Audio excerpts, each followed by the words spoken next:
Pada satu malam minggu, Bayu dan Rizky yang tengah menikmati suasana dikejutkan oleh sebuah peristiwa. Motor yang mereka kendarai menabrak sepeda dengan pengendara seorang wanita berpakaian serba putih sampai keduanya terjatuh.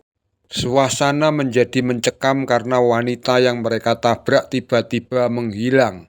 Sepedanya pun menghilang. Kejadian mencekam itu berlanjut karena wanita berpakaian serba putih selalu hadir dalam mimpi setiap malam. Malam minggu saat itu keadaan cukup cerah dengan ribuan bintang berhamburan di sebagian besar bidang langit. Sebuah pertanda alam bahwa hujan tidak akan turun malam itu. Diskusi kilat untuk merencanakan kegiatan segera disusun oleh Bayu dan Rizky karena memang hanya mereka berdua yang malam itu tinggal di kos, sementara 8 orang kawan kosnya pulang kampung. Keputusan yang mereka sepakati adalah jalan-jalan dengan motor milik Bayu, entah dengan tujuan kemana. Perencanaan memang belum cukup matang. 5 menit setelah diskusi tentang rencana mereka, motor yang dikendarai Bayu meluncur keluar dari halaman rumah kos di Jalan Nias. Rizky berada pada boncengan dengan kecepatan sekitar 20-30 km per jam. Motor 150 cc itu meluncur ke arah barat. Sampai di perempatan, motor berbelok ke kiri melewati jalan Sumatera, lalu lurus melewati jalan pinggir kuburan sampai di jalan Bali. Motor berbelok ke kanan. Dengan kecepatan tidak banyak berubah, motor mereka meluncur ke arah barat di sepanjang jalan Bali. Lalu lintas di jalan Bali sebagaimana hari-hari lain cukuplah ramai, apalagi saat itu adalah malam minggu. Sesampai di perempatan, motor berbelok ke kiri. Motor pun menyusuri jalan Kenari yang cukup sepi. Tetapi pada saat suasana relatif sepi, Bayu dan Rizky lebih leluasa untuk berbincang dan bergurau. Belum ada 1 kilometer dari STM Negeri ke arah selatan, keduanya dikejutkan oleh sepeda yang dikendarai oleh seorang wanita berpakaian serba putih melintas memotong jalan mereka. Bayu yang memegang kemudi motor berusaha menghindar, tetapi kejadian demikian mendadak dan jarak motor dengan sepeda terlalu dekat. Tabrakan dengan suara cukup keras terdengar memecah kesenyapan malam. Motor mereka jatuh, keduanya juga jatuh. Demikian menyadari keadaan, keduanya segera bangkit berdiri dengan maksud untuk menolong wanita yang tertabrak. Penerangan jalan yang ada memang tak cukup kuat, tetapi masih ada keleluasaan bagi mata siapapun untuk menebarkan pandangan berkeliling dengan cukup jelas. Bayu dan Rizky telah sama-sama bangkit dan berdiri, saling berpandangan dengan wajah tegang. Wanita berbaju putih yang mereka tolong ternyata tidak ada. Sepedanya pun juga tidak ada. Tabrakan antara sepeda dengan motor yang mereka kendarai demikian nyata sampai motor dan mereka berdua jatuh. Suaranya pun cukup keras sebagaimana sebuah benturan. Ketika Bayu dan Rizky memperhatikan berkeliling, tempat tabrakan itu ternyata bukan pertigaan atau perempatan. Kanan kiri jalan adalah tanah persawahan dengan tanaman padi yang belum ada sebulan ditanam. Kalau sepeda yang mereka tabrak melintas dari timur menuju ke arah barat, berarti dari sawah kiri jalan menuju sawah di kanan jalan.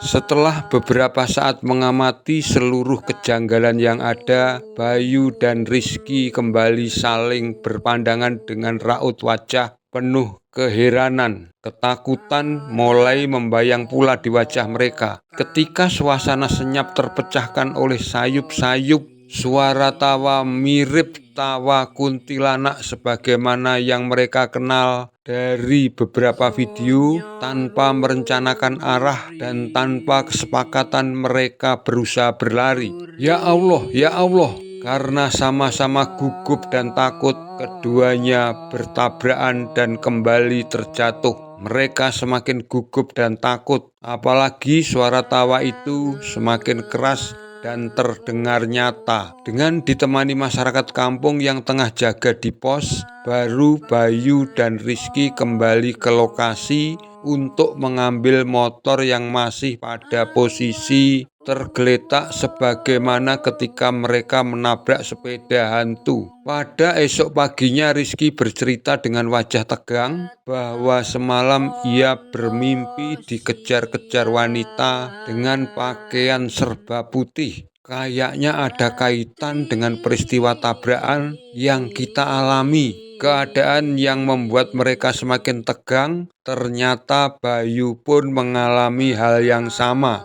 Ia mengejar aku juga. Kemanapun aku sembunyi, ia selalu mampu menemukan. Mimpi dikejar wanita dengan pakaian serba putih itu terus mereka alami setiap mereka tidur malam hari. Meskipun kisah dalam mimpi itu sedikit berbeda antara Bayu dan Rizky.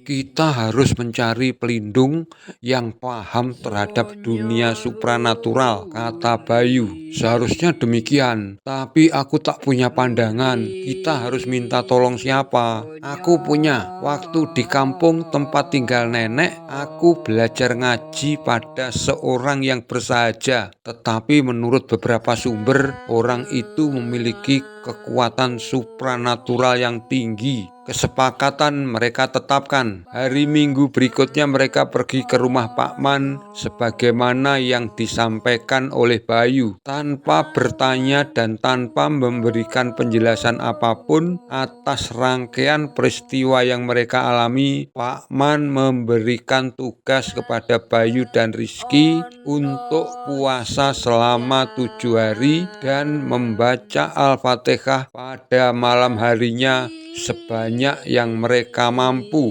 Jangan ditunda. Kalian harus mulai puasa dan zikir malam. Bukan sekedar seberapa kalian mampu, tetapi harus dipaksakan. Harus berani melawan rasa ngantuk. Pak Man melanjutkan pengarahnya. Pria tua sederhana itu seakan telah paham rangkaian peristiwa yang mereka alami. Pada keesokan harinya, Bayu dan Rizky mulai puasa. Setelah pagi-pagi mereka keramas dan melakukan zikir malam sesuai petunjuk Pak Man. Pada hari pertama puasa mereka, wanita berpakaian serba putih itu masih mengejar dalam mimpi mereka. Tetapi dalam mimpi itu pula, Rizky bertemu Pak Man. Wanita berpakaian serba putih itu tampak ketakutan melihat Pak Man yang berdiri seperti melindungi Rizky, kemudian pergi. Ternyata Bayu pun mengalami yang hampir mirip meskipun detailnya ada perbedaan. Pada malam kedua sejak mereka puasa, wanita berpakaian putih itu tidak nampak lagi dalam mimpi mereka. Pada malam ketujuh sejak mereka puasa, wanita berpakaian serba putih itu kembali hadir dalam mimpi mereka. Tetapi baik Rizky maupun Bayu tidak merasa takut lagi. Bahkan wanita itu yang justru ketakutan dan pergi. Waduh, anak kemarin sore kok sudah punya api? Kok bisa ya? Jika saja kalian mengulangi puasa dan zikir setidaknya setahun sekali, maka untuk seterusnya tidak sembarang makhluk dari dunia kegelapan berani mendekatimu. Pesan Pak Man ketika di waktu berikutnya Bayu menyempatkan menemui beliau. Pada awal waktu sejak Bayu mendapatkan penyampaian pesan Pak Man, Semangat dan tekad untuk mengulangi puasa tersebut sangat membara, tetapi sampai sekarang ternyata belum pernah sekalipun Bayu mengulangi puasa itu. Sebuah rangkaian peristiwa nyata paling aneh mereka alami menjadi sebuah kenangan tak terlupakan. Peristiwanya sudah lebih dari 20 tahun, tetapi sampai saat ini tetap menjadi kenangan mistis yang terukir di hati Bayu dan tak pernah terlupakan. Apalagi pada saat Bayu secara tak sengaja lewat jalan tempat kecelakaan itu terjadi. Seakan peristiwa itu baru saja kemarin terjadi. Kisah yang saya tulis dan saya bacakan adalah berdasar pada pengalaman saya pribadi, pengalaman teman, sahabat, dan kerabat. Apakah kebenarannya dapat dipercaya?